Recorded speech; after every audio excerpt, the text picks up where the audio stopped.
ఈ మధ్య కాలంలో సినిమాలు చూసే విధానం పూర్తిగా మారిపోయింది. ఒకప్పుడు కొత్త చిత్రాలు చూడాలంటే థియేటర్కు వెళ్ళాలి, లేదంటే టీవీలోకి వచ్చే వరకు చాలా రోజుల పాటు ఎదురు చూడాల్సి వచ్చేది. మరి ఇప్పుడు బోలెడు ఓటీటీ ప్లాట్ఫామ్లు అందుబాటులోకి వచ్చాయి. ఇక సినిమాలు రిలీజ్ అయిన నెల రోజుల్లోగా అవి ఓటీటీల్లో స్ట్రీమింగ్ అవుతున్నాయి. వీటిల్లో సినిమాలు మాత్రమే కాక వెబ్ సిరీస్లు, సీరియల్స్ కూడా అందుబాటులో ఉన్నాయి. దాంతో చాలా మంది మూవీ లవర్స్ ఈ ఓటీటీ యాప్లకు అడిక్ట్ అయ్యారు.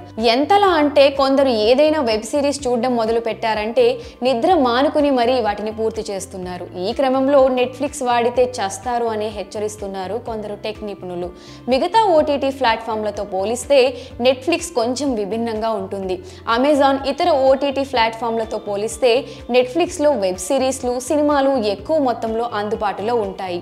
మరీ ముఖ్యంగా కొరియన్ సిరీస్లు వంటివి నెట్ఫ్లిక్స్లోనే ఎక్కువగా ఉండి ప్రేక్షకులను కట్టిపడేస్తున్నాయి. మన చుట్టూ ఉన్న వారిలో ఎందరో నెట్ఫ్లిక్స్లోని వెబ్ సిరీస్లకు అడిక్ట్ అయిన వారు ఉన్నారు. అయితే ఆయా సిరీస్లు, సినిమాలు ఆసక్తికరంగా ఉండడం వల్లే మనం వాటికి అడిక్ట్ అవుతున్నామని అనుకుంటూ ఉంటాం. కానీ నివేదికలు మాత్రం అది వాస్తవం కాదు అంటున్నాయి. నెట్ఫ్లిక్స్ వాడే ఆల్గారిథం, విభిన్నమైన సైకలాజికల్ థియరీస్ వలనే మనం వాటికి అడిక్ట్ అవుతున్నామని వెల్లడిస్తున్నాయి. నెట్ఫ్లిక్స్లో బింజ్ వాచింగ్ అంటే నిర్విరామంగా గంటలు తరబడి వెబ్ సిరీస్లు చూసే విధంగా వాళ్ళు వేర్వేరు సైకలాజికల్ థియరీస్ వాడతారని నివేదికలు వెల్లడిస్తున్నాయి. అసలు నెట్ఫ్లిక్స్ వాడితే ఎందుకు చనిపోతారు అని అంటే ఈ బింజ్ వాచింగ్ వల్లనే అని నివేదికలు చెప్తున్నాయి. గంటల తరబడి వీడియో స్ట్రీమింగ్ యాప్లు చూసేవారు ఎలా మృత్యువాత పడుతున్నారో అనేక నివేదికలు వెల్లడించాయి. అమెరికన్ బిఎంఎస్ సర్వే ప్రకారం 29 ఏళ్లలోపు వారు 17.5 గంటలు నిర్విరామంగా ఓటీటీ ప్లాట్ఫామ్లో సిరీస్లు చూస్తున్నారట. ఇలా గంటల తరబడి సిరీస్లు చూసేవారు అందుకు తగ్గట్టుగా స్నాక్స్, జంక్ ఫుడ్స్ వంటివి రెడీగా పెట్టుకొని అలా సోఫాలో ఎక్కడో ఒక చోట సెటిల్ అవుతారు. అలా గంటల తరబడి కదలకుండా కూర్చోవడం, పడుకోవడం వల్ల శారీరక శ్రమ లేకుండా పోతుంది. దీనివల్ల కాళ్ళు వాపు రావడం, బీపీ, షుగర్ వంటి సమస్యలు తలెత్తి చివరకు హార్ట్ అటాక్ కు దారితీసి మృత్యువాత పడుతున్నారు. ఇక నెట్ఫ్లిక్స్ చూసే వారిలో నిద్రలేమి సమస్య విపరీతంగా పెరుగుతుందని నివేదికలు వెల్లడిస్తున్నాయి. వారు నిద్రపోవాలంటే స్లీపింగ్ పిల్స్ వాడాల్సిన పరిస్థితి. ఇలా గంటలు తరబడి సిరీస్లు చూడడం వల్ల విద్యార్థులు, ఉద్యోగం చేసే వారిలో ఏకాగ్రత తగ్గడం, అది వారి కెరియర్ పై ప్రభావం చూపడం వంటివి జరుగుతున్నాయని నివేదికలు వెల్లడిస్తున్నాయి. ఇక 2 గంటల కన్నా ఎక్కువ సమయం ఇలా వీడియో స్ట్రీమింగ్ సైట్లను చూసే వారికి రకరకాల ఆరోగ్య సమస్యలు తలెత్తుతున్నాయని నివేదికలు వెల్లడిస్తున్నాయి.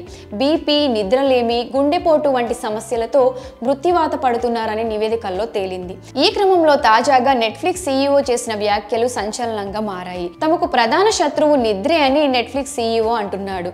అంటే నిద్ర అనేది ఎంత ప్రభావం చూపిస్తుందో అర్థం చేసుకోవచ్చు. అయితే ఇలా గంటలు తరబడి వెబ్ సిరీస్లు చూడడానికి కారణం మనకు వాటి మీద ఉన్న ఆసక్తి అని అందరం అనుకుంటాం. కానీ అది నిజం కాదని, అందుకు నెట్ఫ్లిక్స్ ప్లే చేసే కొన్ని స్టంట్స్ అని నివేదికలు వెల్లడిస్తున్నాయి. నెట్ఫ్లిక్స్ లో ఏదైనా సిరీస్ చూస్తుండగా అది అయిపోయే సమయంలో వచ్చే సౌండ్ మనల్ని దీనికి అడిక్ట్ చేస్తుందని నిపుణులు అంటున్నారు. సిరీస్ చూస్తూ మనం నిద్రపోతున్నా ఆ పార్ట్ ఎండింగ్ లో వాళ్ళు సాధారణంగా వాడే 80 dB సౌండ్ బదులు 120 dB సౌండ్ ప్లే చేస్తారు. దీనివల్ల నిద్ర నుంచి ఉలిక్కి పడి లేస్తాం. అలానే ఆటో ప్లే బటన్ పెట్టకుండా నెక్స్ట్ బటన్ ని రైట్ సైడ్ పెట్టి ఎక్కువ ఆలోచించుకునే సమయం ఇవ్వదు. కేవలం 5 సెకండ్ల సమయం మాత్రమే పెడతారు. మనం తర్వాతి పార్ట్ చూడాలా వద్దా అని నిర్ణయించుకునే లోపే అది ప్లే అయిపోతుంది. ఆ తర్వాత మనం ఆలోచించలేం, దాన్ని చూడడంలో నిమగ్నం అయిపోతాం. దీనితో పాటు 3 డీప్ ఎమోషన్స్ ని సిరీస్ ప్రారంభంలో కానీ చివర్లో కానీ ఉండేలా చూసుకుంటారు.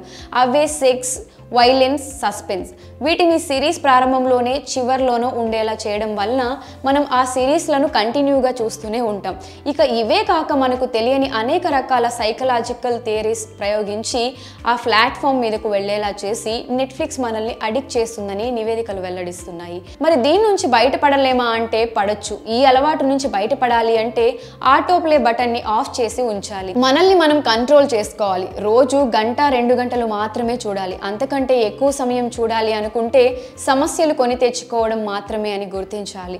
లేదంటే చావుకు మనమే స్వయంగా ఆహ్వానం పలికినట్లు అవుతుందని నిపుణులు వెల్లడిస్తున్నారు. అయితే ఇక్కడ నెట్ఫ్లిక్స్ తే తప్పు అనడం లేదు. అది కేవలం తన యూజర్లను ఆకట్టుకోవడం కోసం వేల కోట్ల రూపాయలు ఖర్చు చేసి బెస్ట్ కంటెంట్ ని తీసుకొస్తుంది.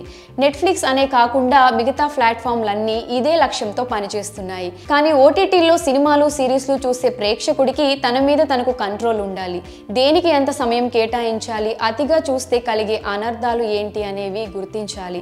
అంతేకాక మన మైండ్ను ఎలా కంట్రోల్ చేసుకోవాలి అనే దాని గురించి తెలిసి ఉండాలి అని నిపుణులు అంటున్నారు. మరి దీనివల్ల జరిగే ప్రమాదం ఏంటో తెలుసుకున్నారు కదా. మరి ఈ వీడియోని మీ ఫ్రెండ్స్ అండ్ ఫ్యామిలీ సర్కిల్లో షేర్ చేసి వారి ప్రమాదంలో పడకుండా అవగాహన కల్పించండి. అలానే నెట్ఫ్లిక్స్ వంటి OTT ప్లాట్ఫామ్లు అవలంబిస్తున్న సైకలాజికల్ థియేటర్పై మీ అభిప్రాయాన్ని కమెంట్ సెక్షన్లో కమెంట్ చేయండి.